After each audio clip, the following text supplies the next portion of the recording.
திருச்சபை தூய ஆவியாரை பெற எல்லா பிறரோடும் இணைந்து மன்றாடிய தாயே, உமது அரவணைப்பிலும் அருள் காவலிலும் இருக்கும் நாங்களும் தூய ஆவியாரை நிறைவாக பெற்று அவரது அருள் கொடைகளால் மனமுடன் வாழ எங்களுக்காக மன்றாடும்.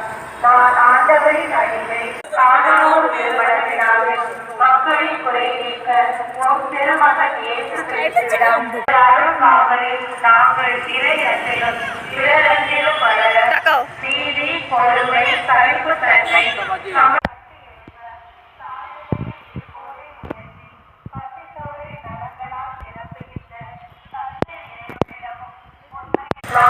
எங்களுக்காக மன்றாடும்.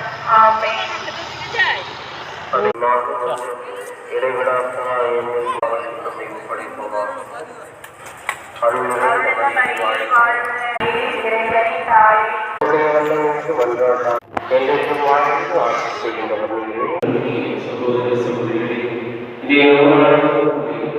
நம்முடைய வாழ்வு தேவையை